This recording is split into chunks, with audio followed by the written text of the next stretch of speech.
where what do they call it? What do they call it again?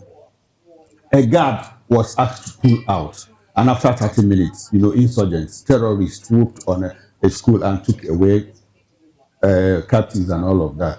Now, and at that time, the president said, well, and the chief of army staff, chief of defense staff said they were going to get to the root of the matter. Up until this moment, Nigerians have not been told. Yes. Now, we have a situation where we have a commander-in-chief, a civilian commander-in-chief, by the way. Now, how much responsibility should that CET take if you have a situation where soldiers in his command, because he's the commander-in-chief, act in a manner that suggests that there is complicity? How much should he go? How far should he go? How much should he do in trying to fish out and punish those complicit elements within the military? Is there a possibility that he can get to the root of that matter? Thank you very much. You see, that is why it's very important for the head of the government to appear to be altruistic at all times, to have the people, the country, at the center of his activities. Because once people around you do not have that perception of you, no matter what you're saying, every other person will believe, okay, he's doing his own stuff, let me do what I can do for myself here. And that is the basic problem. Once there is that lack of perception that the person at the top is being altruistic, everything else collapses. This issue of the commanding officers giving orders that are against the soldiers, it didn't just start today. For several years, we've been having of soldiers complain that they were asked to move forward into an ambush. That they know that there's an ambush ahead, but they have been told to move forward. There have been instances in the fight against the terrorists where soldiers have had to shoot at their commanding officer. There have been instances because they know that what you are telling us to do is wrong, and they try their very best. It was like a mutiny because they're telling us to move into death to where we'll have certain deaths. And this issue of asking them to stand down, it's not just in Kebbi. It happened across the Benue, across Plateau. In most of the communities have checkpoints, roadblocks.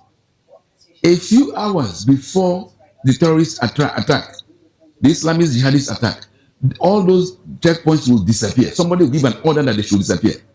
So if you have this happen over time, yes, under Buhari we saw it happen. Yes, I mean it's happening. This is a continuation. Yes, it's a continuation. Yes. So how do we deal with all? No, how you deal with it is, I mean, we don't. This is not even an issue.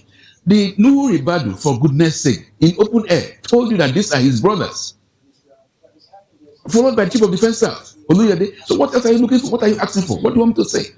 They have told you that these terrorists are their brothers. Will you want them to kill their brothers? But rather they will, okay, if you say these guys are your brothers, what are Nigerians?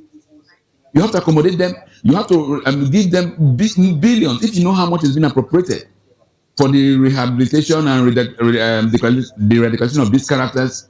You wonder that if you spend half of that sum on Nigerians. Now, that reminds me, you are a lawyer. We have a situation where we have about 500 terror suspects undergoing prosecution in one court. Yes. How do you see that? It's a joke. I mean, it's a stupid joke, very insulting joke. I mean, it's crazy. Because what they're just trying to do is, okay, the whole world has seen that for years, you've not prosecuted any terror suspect. So now to make it appear as if something is being done, they bring in 200, 500. It's stupid. It's silly. I don't even know I mean, we used to respect the current Attorney General, Lateef Fagbemi, because it is his office that does all this nonsense.